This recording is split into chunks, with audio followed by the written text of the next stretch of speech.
My name is Khryss Bayog, and my partner, the cameraman, is Bernadeth Garcia. So I'm gonna bring you a topic about child labor, and we pick, the child labor, the topic of child labor, because child labor is labor issues. So my introduction is my introduction. How I'm gonna explain this thing. So I'm gonna explain it first. I'm gonna explain it very well to you guys, and I'm gonna give you a solution. And a recommendation. So, let's start. Our country is a signatory to the United Nations Convention on the Rights of the Child. We have enough laws against child labor, and yet the worst forms of child labor can still be found in many parts of the country today. According to a recent European Commission-funded study, the EU report said Filipino children as young as 5 years old are already engaged in child labor, with the most glaring incidents of violation involving the use of drugs for minors so they could stand 16 hours of work in mining areas.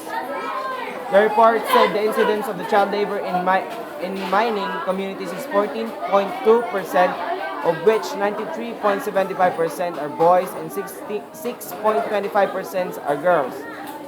Girls in mines are part of the indirect employment in small-scale mines.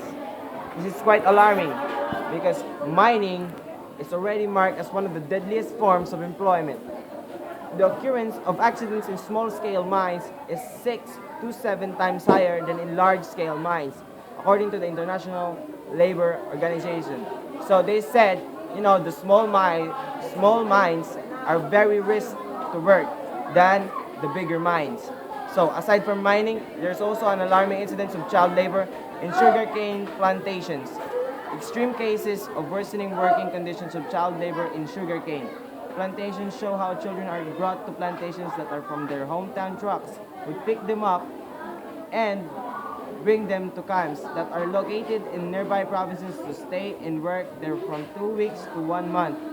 Without their parents, they stay and sleep in makeshift tents within the plantation. The EU report said the worst forms of child labor, as defined by Article 3 of the ILO Convention number 182, are the following: all forms of slavery or practices similar to slavery, such as the sale and trafficking of children, bondage and serfdom, and forced or compulsory labor, including forced and compulsory recruitment of children for use in armed conflict.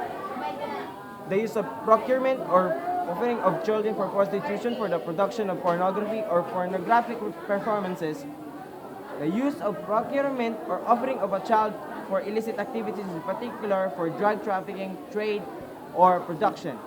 The government clearly needs to implement existing laws, or perhaps even implement tougher penalties against employers that illegally employ child workers to curb these abuses.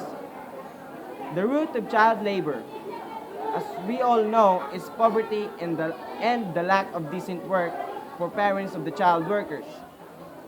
They deny their children the chance to attend school and learn the skills they need to become productive adults, and force their kids to work to earn income for their families.